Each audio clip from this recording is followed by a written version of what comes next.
လက်တလောအရှိလေပိုင်းမှာဖြစ်နေတဲ့စီရေးတင်မာမှုထိတ်တန့်သတင်းတွေအရာဒီပရိပက္ခကြီးတစ်ခုလုံးမှာရှေ့နောက်မညီတဲ့ကွဲလွဲမှုတွေနဲ့ပြည့်နှက်နေပါတယ်။ဆိုးရတွေကလူထုကိုပြောနေတဲ့အကြောင်းပြချက်တွေနဲ့လက်တွေ့မြေပြင်ကအချက်အလက်တွေကြားထဲမှာကွာခြားချက်တွေရှိနေပါတယ်။ဒါဆိုဒီဇလန်တွေရဲ့နောက်ွယ်မှာတကယ်ပဲဘာတွေရှိနေရလဲ။ရင်းနှီးမြှုပ်နှံသူတို့နဲ့မျက်စိနဲ့ကြည့်လိုက်ရင်တော့ငွေကြေးနဲ့အာဏာရဲ့လှည့်ခွက်တွေကိုအတိုင်းသာမြင်နေရပါတယ်။ဒီနေ့တော့ကျမတို့ငွေနောက်ကိုလိုက်ကြည့်ခြင်းဆိုတဲ့ပညာရှိတွေကပြောတဲ့ view ဟာတစ်ခုကနေတစ်ဆင့်အတူတူအဖြေရှာကြည့်ကြရအောင်ပထမဆုံးကျမတို့ကြည့်ရမှာကတော့ပထဝီနိုင်ငံရေးကစားသမားတွေပဲဖြစ်ပါတယ်အထူးသဖြင့် Israel ဒီနေရာမှာစိတ်ဝင်စားစရာအချက်တစ်ခုက American ထက်လွတ်တော်အမတ် Marco Rubio ရဲ့ပြောကြားချက်ပါပဲသူကဘာပြောလဲဆိုတော့ American ရဲ့တိုက်ခိုက်မှုက Israel ကမဖြစ်မနေတိုက်တော့မှာကိုသိလို့ကြိုတင်ကာကွယ်တဲ့အနေနဲ့လှုပ်ဆောင်တာလို့ပြောပါတယ်ဒါကအစ္စရေးဝန်ကြီးချုပ်နေတန်ယာဟုရဲ့ဆယ်စုနှစ်3ခုစာလောက်ကြာအောင်အီရန်မှာအစိုးရအပြောင်းအလဲ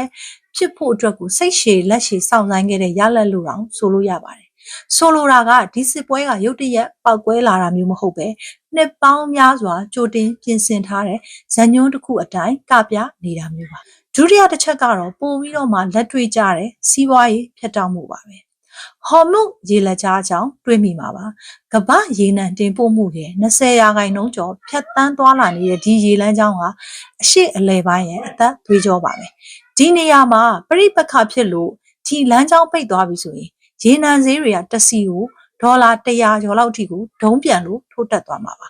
ဒါကရေနံအမြောက်အများသွင်းနေရတဲ့တရုတ်လိုနိုင်ငံတွေအတော်လေးအထိနာစေတယ်လို့မျိုးတစ်ဖက်မှာလည်းအမေရိကန်ရေနံကုမ္ပဏီတွေအတွက်တော့ငွေဝင်မဲ့လမ်းကြောင်းကြီးဖြစ်နေတာပါနောက်ပြီးတော့ကမ္ဘာရေနံကိုဒေါ်လာနဲ့ပဲဝင်နေရတဲ့၍ဒေါ်လာရဲ့တန်ဖိုးဟာလည်းခိုင်မာနေအောင်ပါတတိယအုပ်စုကတော့တကယ့်ဇညွှန်းရှင်တွေဖြစ်တဲ့ဘဏ္ဍာရေးလုပ်ငန်းရှင်ကြီးတွေနဲ့လက်နက်ကုမ္ပဏီတွေပါပဲအစိုးရကိုလွှမ်းမိုးနိုင်တဲ့ပုဂ္ဂိုလ်ကြီးတွေရဲ့ကုမ္ပဏီတွေကဒီစစ်ပွဲတွေကနေဘလို့အကျိုးအမြတ်တွေရနေလဲဆိုတာကိုဇယားနဲ့တောင်မှပြသလို့ရပါတယ်ဒီစစ်ပွဲကသူတို့အတွက်တော့ live product demonstration လို့ခေါ်တဲ့သူတို့ထုတ်တဲ့လက်နက်တွေကိုဓာတ်ရိုက်ကြော်ညာပြသခွင့်ရလိုက်တယ်လို့ပါပဲဒီလိုပြသနိုင်တဲ့အတွက်ကြောင့်မို့လို့နောက်မှာဒေါ်လာဘီလီယံပေါင်းရာနဲ့ချီတဲ့လက်နက်အယောင်းဝယ်စာချုပ်တွေကသူတို့လက်ထဲကိုအဆင့်သစ်ရောက်လာတော့မှာပါနောက်ဆုံးနဲ့အစမ်းပြဆုံးအချက်တွေကတော့အနာဂတ်စစ်ပွဲပုံစံသစ်တွေပါပဲ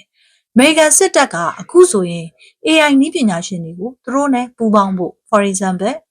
Anthropic လိုမျိုးမဟုတ်ရင်တော့နိုင်ငံခြားရန်သူလို့သတ်မှတ်မယ်ဆိုတဲ့အထိကိုဖိအားပေးလာနေပါတယ်ဒါပေမဲ့အီရန်ရဲ့တုံ့ပြန်မှုကလည်းအံ့ဩစရာကောင်းပါတယ်သူတို့ကစစ်အခြေစိုက်စခန်းတွေကိုပဲ